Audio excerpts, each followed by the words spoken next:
Hi there. It's July the 23rd and we're continuing our journey through Paul's letter to the Romans. We're in chapter 8 and we're reading from verses 9 through to verse 25. One scholar said that Romans is the Himalayas of the Bible. It's such an amazing book in terms of its presentation of the good news of Jesus and of the plan of God. And if Romans is the Himalayas of the Bible, then Romans 8 is the Everest. It's not one of the highest peaks. And certainly here in this passage we're reading are some of the core issues, some of the most amazing issues that are central to our faith in Messiah Jesus. Paul opens up here and talks about the importance of the Holy Spirit, the importance of living in the Spirit. He's been talking about not living under the law of sin and death, but being transferred into this new rule, this new reign, which is walking in the Spirit, the power of the Spirit coming and living within us. In fact, Paul says if we don't have the Spirit, then we have no hope of being part of what Christ is doing, because it's being carried out by the Holy Spirit living within us.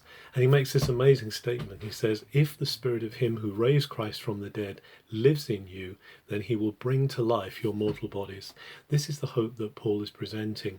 He's presenting the hope of the Spirit living in us now, leading us now, and then the hope of resurrection, which will bring our mortal bodies into line with what's going on in our spirits. He says the Holy Spirit has come to live within us, and because he lives within us, we have this understanding, this knowledge that we are now children of God. The Holy Spirit within us is crying out, Ava, which is the Hebrew Aramaic word for daddy. It's that intimate relationship that we have because the Spirit is living within us. So he is crying Ava in us. He lets us know that we're not only children of God, but also we're heirs and joint heirs with Christ. We're not just little infants, but actually we're considered sons and daughters of the King. What an amazing gift. But Paul has a far greater aim in mind for us than just our personal salvation. It's not just about going to heaven when we die. It's actually about the renewal of all things, including our bodies, but also including all of creation. And so Paul says that creation itself is longing for this moment when resurrection happens, when everything is renewed through the power of the Spirit. And he says that there's this groaning going on, these labour pains, we might describe it as, waiting for this new birth to come about, not just for humanity, but for the whole creation. He says creation has been held in futility, in corruption and destruction, until this moment happens.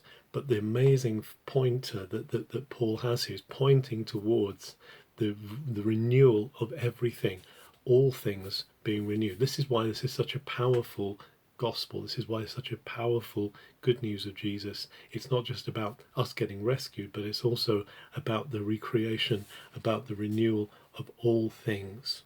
And so this is our hope. Paul talks at the end about hope. We are living in a hope that is looking for something that is coming. We can't see it yet, but if we could see it, it wouldn't be hope. But actually, we are hoping eagerly for this to happen, and patiently, and we will see it come about. This is the hope of our rescue, the hope of our redemption, as Paul says. The hope of resurrection is the hope of our redemption. These are amazing facts that we're handling, and in a few minutes it's difficult to grab hold of it, but actually what we can be thankful for today is that the Spirit is living within us, the Spirit is guiding us, the Spirit is crying out, Daddy, Father. And one day our mortal bodies will catch up with the reality of the new life that is now within us by his Spirit, and we can live in that hope that there will be resurrection, not just for us, but for all of creation. Have a very good July 23rd.